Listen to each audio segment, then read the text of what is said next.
Hey, what's good, everybody? Wow, we're back again with a brand new episode of Arkansas. We get the opportunity to educate you all about people, places, and things that serve as pillars within our community. Today, we'll be taking some time to educate you guys about the exciting world of Arkansas independent wrestling and teach you all about how it brings people together from all over the state. But before we get into any of that, you already know what we got to do. Please cue the intro.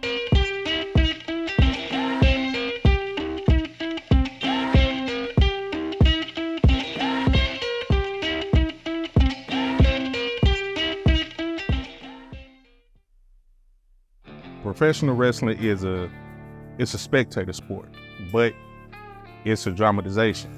You have your storylines.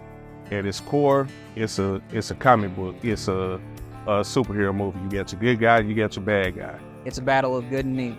Within that battle of good and evil, you're able to pick sides, no matter who you are or what you're into. As a fan, you get to pick that good and evil, and you get to escape through that story. It is a physical, mental exhaustion for the escape of others, and everybody can be a part of it.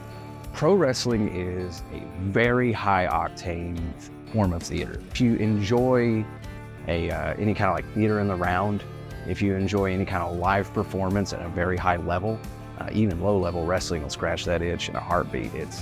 There's nothing else like it. For most people, the primary exposure to professional wrestling comes from television programs produced by major promotions like WWE, WCW, and AEW. However, what many don't realize is that these larger companies originally emerged from smaller independent wrestling organizations that hosted local events in their respective territories.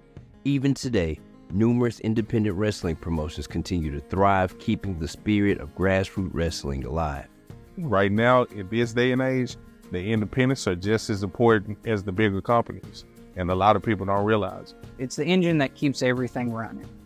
So we got WWE guys, you got AEW guys, you got guys that are making a living. You got guys who have signed a contract, and you have that side of the wrestling business. But a lot of those guys spent 10 years on the independents, and they honed their craft, they worked, they learned, they grew as performers. And so independent wrestling allows that cultivation. And I think within that cultivation is why we are able to enjoy as much as we are with those big performers, and that they are so seasoned. Over the past few decades, Arkansas has cultivated a vibrant professional wrestling community, bringing together a diverse group of wrestlers, promoters, venue owners, and fans from all corners of the state. Independent wrestling in Arkansas, crazy. We got Little Rock, there's Hot Springs, there's a show that's been running forever, like Tuckerman. There's some in southern Arkansas. So now independent wrestling is booming time, if you ask me. Everybody's able to promote their things. And So for here specifically, I think what makes it so special is it's in its infancy. You go to places like Texas and Georgia that are, not that Arkansas doesn't have wrestling history. In Arkansas, we're just trying to succeed. There's never really been a huge show here unless WWE comes to town. So everyone's supporting each other. Everyone's trying to see that guy make the move, because we don't have this thing to fall back on.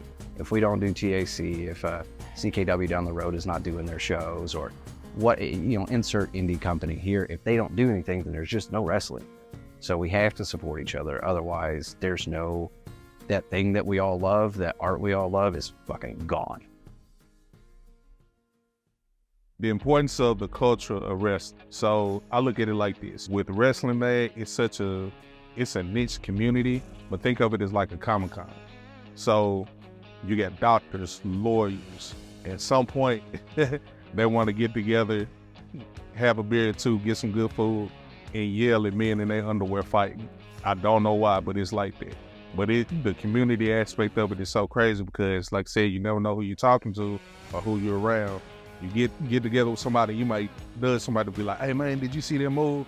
And y'all end up talking the rest of the night. Y'all end up becoming friends just because y'all met and have an appreciation for wrestling. Wrestling's for everybody when it comes down to it. When it comes to the culture, it's cool because everybody's accepted at wrestling. If someone like me can actually be somebody, hey, anybody's got a shot in wrestling.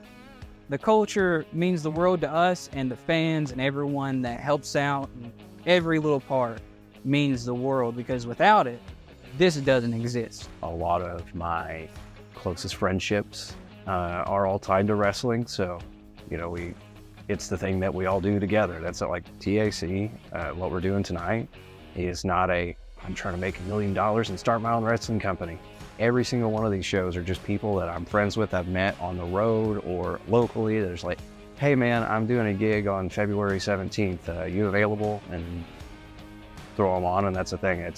It's hard work, but it's work that we all love doing, and it brings us together. So that's why you keep going on. It's if one person falls, we probably all fall. So we have to all hold each other up.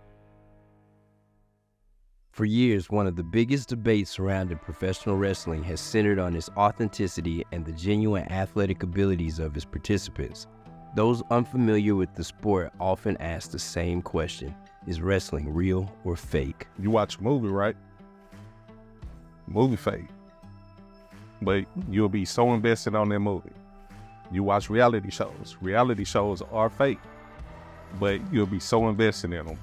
The same setup, same situation. Such a unimportant take on our business that I hardly give it any time of day. It's an intentional lack of understanding. I think if this was the 90s, I think you could have a dialogue there. But by now, people know what this is. If you watch Macbeth on the stage and enjoy it, then you could digest a pro wrestling show and enjoy it. It's the same thing. When they do a sword fight in there, you don't go like, oh, that dude actually got stabbed. You know there's a special effect. You know that probably he stabbed through the jacket and they had a little blood squib and it's the whole thing. Nobody goes, well, Macbeth is fake. They go, man, Sir Patrick Stewart can act his fucking ass off. The F word, the dreaded F word, fake. People can use that term fake, and that's okay, because wrestling's very complicated. And a term like fake cannot describe it, especially from someone who's coming from an outside perspective that doesn't particularly understand it. The truth is, between me and you, brother, this is predetermined. And without that predetermination, we can't tell that story to connect. And with that story, and when we're able to connect, that's what drives wrestling. You can look at the wrestling business. You can see the injuries. You can see how much it hurts people. Not only, let's say you break a finger, you break an arm in a match, that sucks. You wrestle for 5 or 10 years, and then for the rest of your life, you're really not able to do a lot of stuff that you couldn't do before.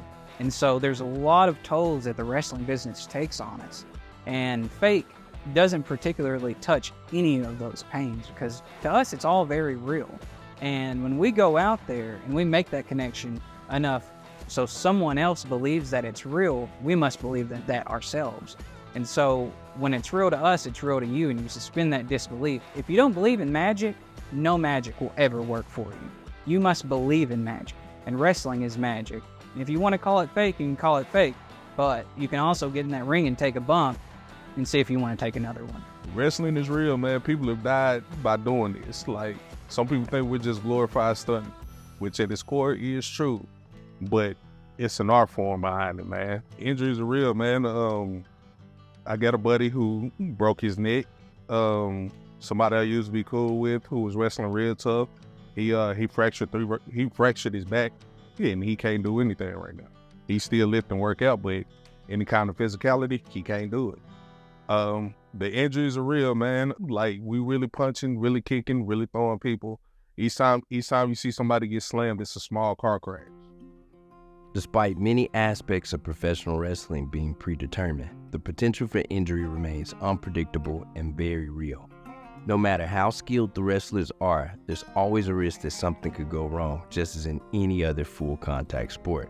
The constant danger raises the question: why do these athletes continue to step into the ring night after night, fully aware of the risks they face? What drives me personally to take the risk that we take to get in that ring and do things that most people won't do, what drives me, simply, I love it. I love it. I love it so much. And it means the world to me personally. I can promise you that first answer I gave you is usually with a lot of these guys. They love it. We're willing to give everything we got just to allow someone else an escape, bring joy to someone, to make someone feel something, because that makes us feel alive. And if we can make you feel alive, we're gonna do it as long as we can, man. And that's what drives me.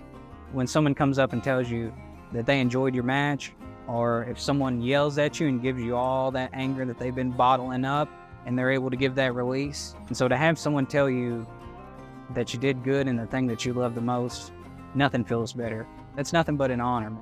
It's crazy. It's one of those things that you don't really pay attention to in the moment while it's going on. But when those people start messaging you 2 or 3 months later, like, hey man, I went to this one show, I saw you, blah, blah, blah, or hey man, you took pictures with my kids and it made them really happy, now you their favorite wrestler. Or man, to have people come up and buy t-shirts with these crazy words and these crazy gimmicks that we come up with to try to get our gimmicks over. Man, words really can't describe it. It's like a crazy appreciation level, but it's beyond words, man. Like it's indescribable. Like to see Arkansas become a destination. Arkansas doesn't really have roots in wrestling other than, like, you know, again, a stop along the road. And I would really like to see us become something like a New York or something like a Texas or something like a Tennessee. We're like, oh, Arkansas wrestling is this style, it's these guys, it's this culture. What I want to see in Arkansas independent wrestling, growth. I want to see more growth, because the growth that we've had over the last handful of years, I couldn't have ever imagined it. I could have dreamed of doing a wrestling show at Vino's or Ryan Little Rock, you know, a place where it's booming and you can do a lot of different types of wrestling things. And I would have said you're joking with me, and now we're doing it. So I just want to see that continue. For the sleazeball, man, I'm gonna keep doing my thing as long as I can. Like I said, I'm here for a good time, not for a long time, and I'm gonna keep doing whatever I can. And I'm gonna, even after I'm done wrestling, I promise you, I'll still be the first one here at the show, and I'll be doing everything I can to make sure that people are able to enjoy the magic of professional wrestling.